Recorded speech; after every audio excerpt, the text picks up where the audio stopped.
മാന്യ പ്രേക്ഷകർക്ക് എൻ്റെ പ്രണാമം.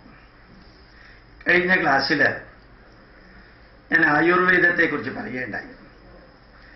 അതിലൊരു ശ്ലോകം പറഞ്ഞു, ശരീര മനസ്സോ യോഗ പരസ്പരമനുവ്രജേത് ആധാര ആധേയ ഭാവേന തപ്താജ്യ ഘടയോലിവ. ശരീരവും മനസ്സും പരസ്പരം കോംപ്ലിമെന്ററിയാണ് എന്ന് വിവരിച്ചു. അതിൻ്റെ അടിസ്ഥാനത്തിലാണ് ന്യൂ ഏജ് തെറപ്പി എന്നുള്ളത് പറഞ്ഞു. ഇങ്ങനെയുള്ള ആ ഒരു സിദ്ധാന്തം 2500 വർഷങ്ങൾക്ക് മുമ്പ് ഭാരതത്തിൽ ജന്മം കൊണ്ടത്. എന്നാൽ ആധുനിക ശാസ്ത്രം അത് മനസ്സിന്റെ സ്വാധീനം സ്വീകരിച്ചിരുന്നില്ല. അതിന്നും ആധുനിക ഡോക്ടർമാർ അത്ര കാര്യമായിട്ട് എടുക്കാറുമില്ല. മരുന്ന് കൊടുക്കുക, ശരീരത്തിന്റെ അസുഖം ഭേദമാക്കുക. ശരീരത്തിന്റെ രോഗത്തിന് പലതരത്തിലുള്ള കെമിക്കൽ കൊടുത്ത് ട്രീറ്റ് ചെയ്യാം. ഇപ്പൊ കുറേശ്ശെ ഡോക്ടർമാർ പറഞ്ഞു തുടങ്ങിയിട്ടുണ്ട്, പ്രാർത്ഥിക്കണം, ഒന്നും സാരമില്ല, നല്ല ആത്മവിശ്വാസം വേണം, ധൈര്യം വേണം എന്നൊക്കെ പറഞ്ഞു തുടങ്ങിയിട്ടുണ്ട്.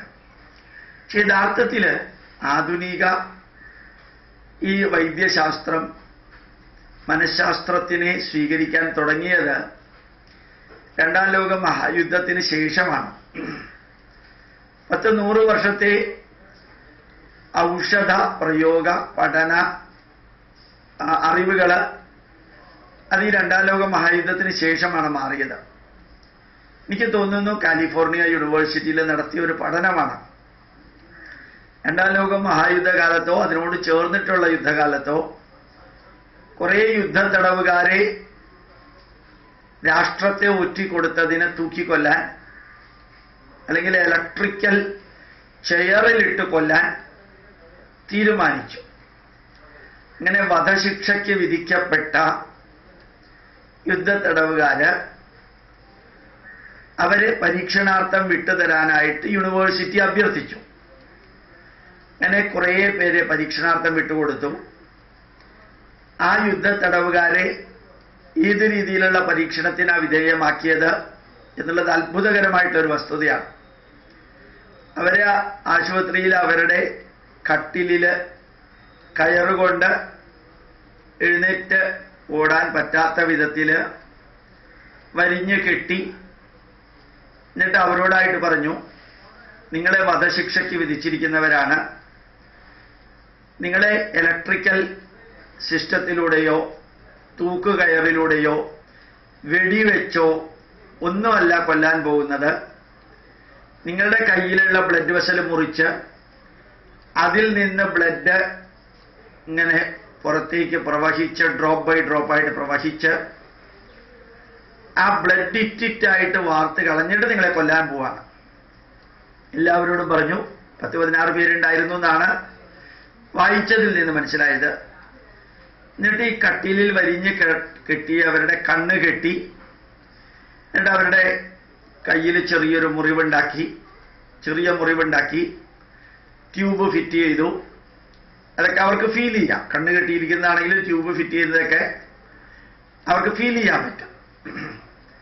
എന്നിട്ട് എല്ലാ കട്ടിലിന്റെ അടുത്തും ഒരു ബക്കറ്റ് വെച്ചിട്ടുണ്ട്.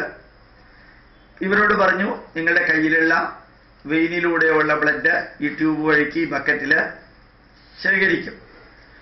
അത് വേറെ വല്ലവർക്കും ആവശ്യമുണ്ടെങ്കിൽ ട്രാൻസ്ഫ്യൂഷന് കൊടുക്കും എന്നെല്ലാം അവരെ അറിയിച്ചു. അത് കഴിഞ്ഞിട്ട് 5 മിനിറ്റ് കഴിഞ്ഞ് പരീക്ഷണം തുടങ്ങി.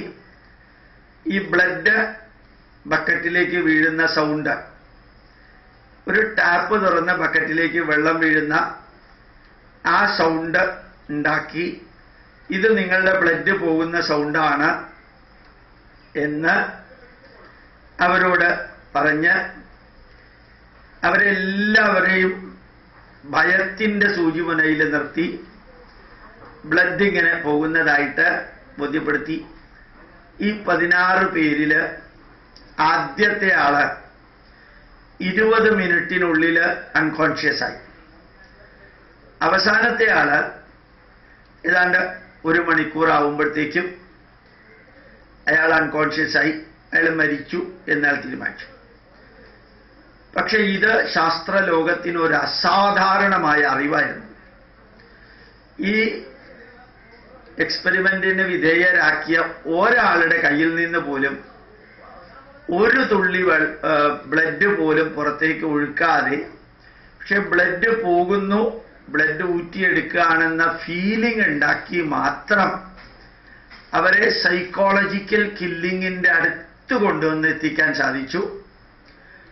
പക്ഷെ അൺകോൺഷ്യസ് ആയി മരിക്കുന്നതിന് മുമ്പ് അവരെ തിരിച്ച് കൊണ്ടുവരികയും ചെയ്തു. ബാക്കി എന്ത് സംഭവിച്ചു എന്നുള്ളത് നമുക്ക് ഈ പരീക്ഷണത്തിൽ ഇമ്പോർട്ടൻസ് ഉള്ള കാര്യമല്ല. അപ്പോഴാണ് ആധുനിക ശാസ്ത്രം മനസ്സിലാക്കിയത്, വെറും മനസ്സിനകത്തെ വികാരങ്ങളും വിചാരങ്ങളും കൊണ്ടുപോലും ഒരു മനുഷ്യനെ മണിക്കൂറിനുള്ളിൽ, മിനിറ്റുകൾക്കകം കൊല്ലാൻ ഒരു ഇലക്ട്രിക്കൽ സംവിധാനവും വേണ്ട, അതേപോലെ തൂക്കുകയറും വേണ്ട. മനസ്സിനെ ചികിത്സിച്ചാൽ ആരോഗ്യം കിട്ടും, മനസ്സിനെ നശിപ്പിച്ചാൽ അയാളെ നശിപ്പിക്കാൻ സാധിക്കും എന്നുള്ളത് ശരിക്ക് ആധുനിക ശാസ്ത്രം പഠിച്ചത് അന്നാണ്. അതിനുശേഷമാണ് ആധുനിക ശാസ്ത്രമണ്ഡലത്തിലും മനസ്സിന്റെ സ്വാധീനം കുറേശ്ശെ ചികിത്സയിൽ ഉപയോഗിക്കാൻ തുടങ്ങിയത്. സൈക്കോളജി, സൈക്യാട്രി എന്ന ശാഖയെക്കുറിച്ചല്ല ഞാനിപ്പോൾ സംസാരിക്കുന്നത്. സാധാരണ ചികിത്സയിൽ പോലും ഈ വിശ്വാസം അതല്ലേ എല്ലാം എന്ന ആ ലെവലിലേക്ക് ആധുനിക വൈഷജ്യശാസ്ത്രം, മെഡിക്കൽ സയൻസ് വന്നത് ഈ ഭാരതീയ സന്ദേശങ്ങൾ മനസ്സിനെ സ്വാധീനിച്ചിട്ട് വേണം ശരീരത്തെ ചികിത്സിക്കാൻ എന്ന വഴിയുടെ ചേർന്നുള്ള ഒരു എക്സ്പെരിമെന്റ് കാലിഫോർണിയയിലാണെന്ന് തോന്നുന്നു നടത്തിയത് കൂടി ചേർത്തിട്ടാണ്. അപ്പൊ നമ്മുടെ വീട്ടിലും ഈ മനസ്സിനെയാണ് എനർജൈസ് ചെയ്യേണ്ടത്.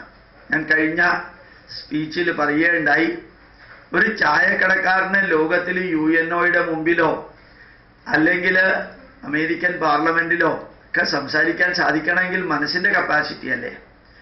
3ാം ക്ലാസ് മാത്രം പഠിച്ച മാതാ അമൃതാനന്ദമയി UNOയിൽ സംസാരിച്ചു. 30 സെക്കൻഡ് നീണ്ടു നിൽക്കുന്ന കരഘോഷം ഉണ്ടായിരുന്നു. എല്ലാ രാജ്യക്കാരും ഉണ്ടായിരുന്നു. ഒരു മുക്കുവ സ്ത്രീയാണ്, 3ാം ക്ലാസ്സേ പഠിച്ചിട്ടുള്ളൂ.